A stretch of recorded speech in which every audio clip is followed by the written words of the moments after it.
Hey guys, today we're going to be looking at the Boucher PS-SG-162 Special Edition. We're going to tell you what it's all about, all the specs, and also why this maple guitar may be the one for you.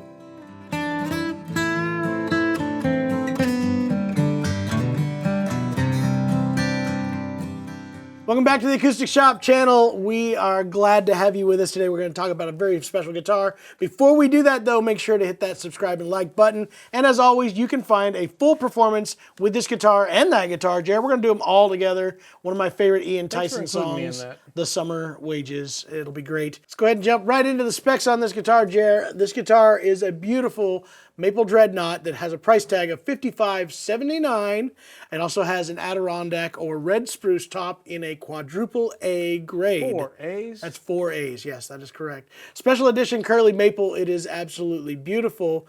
The neck on this one is South American mahogany, which I don't know exactly what South American mahogany comes from South America. You're probably correct when you say that. It does have an ebony head plate, giving it a really good offset of that maple logo. Or sorry, not maple, but your pearl logo makes it look stand out a little bit more. Yeah, there you go. African rosewood, which I've not seen this. It has kind of a red tint. Rosewood that comes from Africa. Thank you, Jeremy. You are so helpful today. Fretboard and bridge are both ebony, as well as it does have a two-way truss rod. Now this is a little bit odd and different, at least for me. A tusk nut but bone saddle. And that's there must be some reason behind it. Unindoctrinated tusk. That's the artificial bone, not actual tusk. Or artificial ivory, I would say tusk. TUSQ. There you go. It does have these really cool closed gear 510 tuners from Goto, which have what looks to be like zirconia buttons to me. I don't know what those are anyway. High gloss finish, does have the satin finish for the neck. Comes with their kind of branded deluxe tweed case from TKL. Does have a neck shape that is officially a C shape, but there almost feels like a slight V to it. And maybe it's an optical illusion. I don't know what it is, but I feel like, because there is like a difference in color on this, I don't know.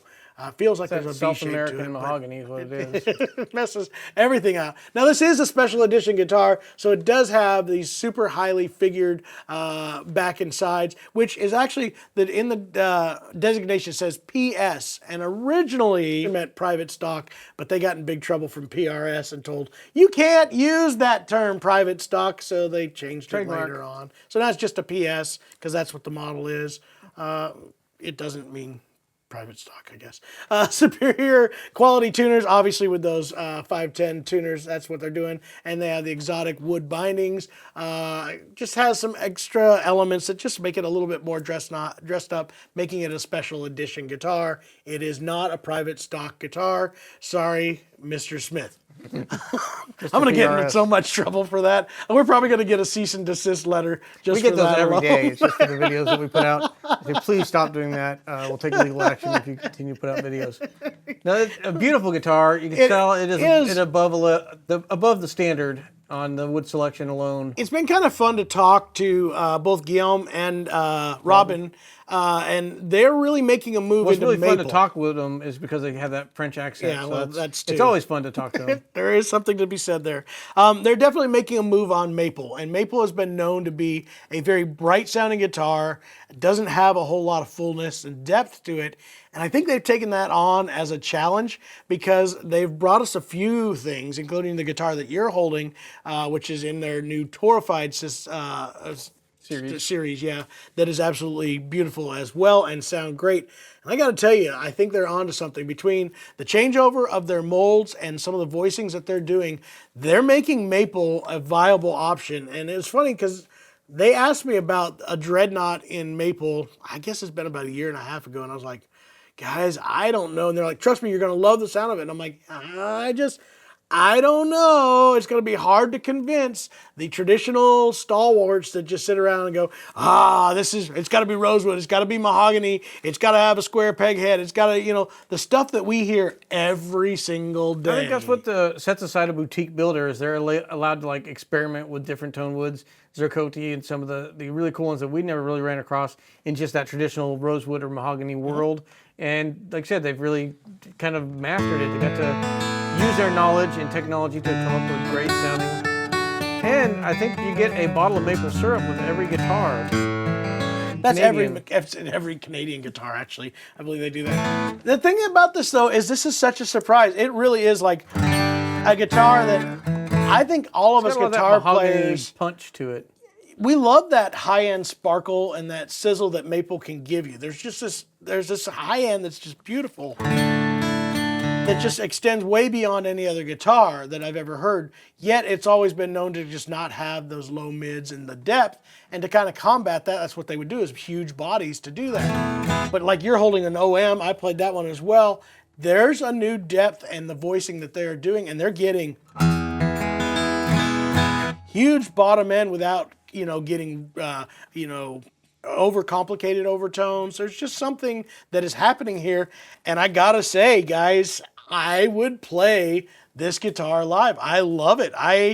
This has got me rethinking. I think I may have to find myself a maple guitar. I think you finally found a maple guitar that a flat picker is gonna go, man, that gives me everything I want, still gives me the depth, gives me punch and attack like I've never heard before. I'm gonna go out here and I'm gonna give this a 5 in tone. I really like it. I'm rating it really high too. I'm going to put it at 4.5. But Well, there you go. I haven't got to play it as much as you have. I might have changed my score if I got to play around with it longer, but you took it away from me. It feels big. It just feels really, really big. Setup and playability. This is kind of a given right here. Boucher really does a great job. Now, these are both from the SG series. So this is their Studio Goose series, meant to be set up a little bit lower, easier to play, which again is a little bit low for me. But it is pristine all the way. They've got a super nice low action, and yet I don't find any spots that are, wanting to buzz or do anything. For me, this was weird. the ideal setup. I don't play quite as heavy as you do. If I was really good enough to have a professional setup, this is where This is where you would want it to be. All right. I'm going to jump out ahead of you and say I'm going to give it a 5. All right. Well, I was going to go with a 4.75. I will allow it, judges. I will go a little bit lower. Build quality, John. What do you think of build quality? You guys, it's a Boucher. It's just fantastic. There's things, that aren't always to my personal likings, but again, there's just nothing in here that is not accurate, clean, and well done. From the finish all the way down to every little detail in here. I'm a big fan all the way across. I got nothing to complain about here, guys. It's gorgeous. It's just a well-built guitar. They live up to that boutique status of just perfection. Yet they're a lower price when it comes to the boutique stuff. I mean, really, we're seeing prices on these kind of guitars, something like this, from most of our builders nowadays that would probably sit closer to the 7 to 8 range, where we're down quite a bit lower on there. So I would challenge anybody to really study one of these guitars and find a flaw with them. I don't see where it would be. I would have to give this a 5 because what can I knock it? I can't argue with you, Jeremy. It's a 5 for me. I like the way they do their volute. It's kind of that little big round thing there. I like it until I put a capo on there. The only thing, and honestly, guys, it's not that it doesn't fit. It just comes at an angle a little bit more, like this, instead of being straight like this. And it works. I use this capo very, very well something on that's here. their own. Yep, but it does feel very comfortable in first position, especially. I really do like that. Aesthetics on this, I like the maple. Yeah. I'm just looking at it from this angle over here, and the way every time you move it, it's catching the light in different places, and it's satiny. And I like the contrast of the binding colors. Again, this is a very beautiful guitar. We've discussed this pickguard shape before. It's not my thing. I'm not as huge on it as others, but it doesn't matter. Those are easily removed, and if you are into it, you just love it. So just because of that, again, Robin and Guillaume, don't get mad at me. I'm going to say it's a 4.5 on that one.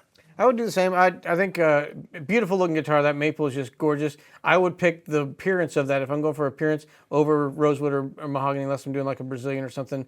I don't know that I'm in total in love with the wood buttons on this guitar. I think maybe just a nice, what is this, kind of a pewter color would have been nice for buttons too, but that's personal preference, I guess. It is classy looking still. Yeah.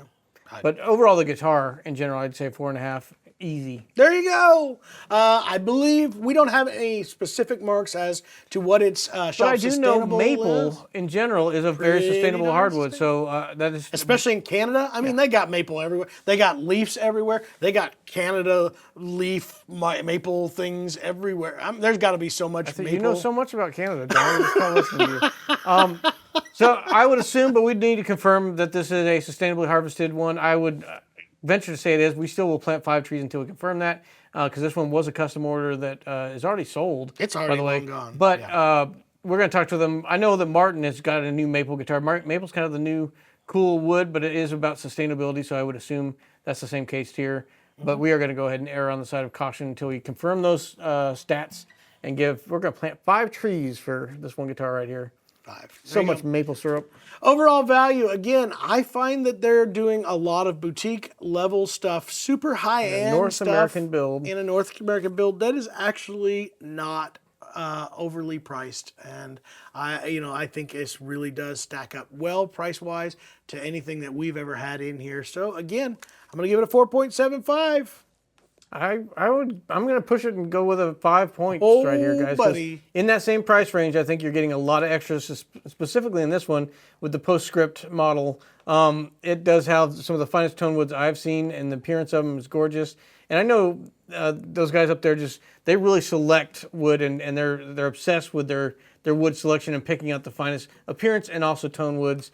So you're really getting a lot of bang for your buck with this one. I'm going to give it a 5 points. Who do you think this instrument is for? You know what? I think this is for the person who has always had preconceived notions of what maple should be, and they have absolutely knocked that out of the park. I really think everybody who has ever been like, nah, maple's not me, guy, needs to make sure that they put this on their list, because it's pretty impressive. I think, yeah, it is definitely for the flat picker. It doesn't probably have as big of a low responses like a rosewood would have if you're doing more strumming and rhythm. But for that flat picker, it's got that sparkle and clarity that you're really looking forward. And also a guitar player that doesn't want to look like everyone else in the group, having this kind of blonde back and sides on this will make your guitar stand out from all the mahogany and rosewood guitars surrounding you in the jam session. So I'd say the flat picking professional is who this might be for. One of the biggest things that I think they're going to run into in this is the fact that, again, this is not the maple guitar that everybody expects. Boy, it's going to be hard to convince the normal buyers that this is a guitar that they should put on their list. I think that's going to be the hard thing. I know this has been coming up, though, twice now. JP Cormier, good friend of the channel and a good friend of us in here, saw these first. I watched these guitars on his channel, and he did the same thing I did, which was, oh my goodness, I don't know what I'm holding, but this is not what I expected. And I think, and without going too long on this, because I know a lot of our viewers complain that we go too long, but let me tell you about a story way back. It seems like maybe it's because these guys are getting so good at producing the tone they want out of whatever piece of wood you put in front of them, and they're all able to still get the tone that they're looking for out of them. It's no longer you have to go with this because that's the easy wood to work with. And I think it might say something to the skill of the builders to be able to say, I know what tone we can get out of this. How do we handle it a little differently to get the tone we're looking for? Maple is definitely worth trying out for that reason now with these boutique builders. I'd give you that. It's just a fantastic guitar, and they're good. Kudos to Boucher for thinking outside the box and giving us a whole nother realm here. All right, so I guess what we're going to do right now is kind of give you a little bit of a tone sample of this so that you can compare this to some of the other guitars that we've done on our channel. And I challenge you to put your description of what it sounds like in the comments below.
Jared, did you come up with any better ways to describe it while listening to it? I think it's a beautiful guitar, and you should try it out. This one's already sold, so you're out of luck. You can't have But this one. we really enjoyed the stuff that Boucher's been putting out, and we were talking about a good buddy of ours that's been on the channel before. JP Cormier. John, you got to jam with him a little bit. I think that's He's a good dude. I talked to him recently. We got a video here of the JP Cormier model, which they actually built just for him. Fantastic guitar. I've got another one of those coming in soon, so be looking for that. And until next time, guys, keep on a-picking, and yeah, we'll Enjoy talk your about maple syrup. Yeah, everybody get some Canadian maple syrup.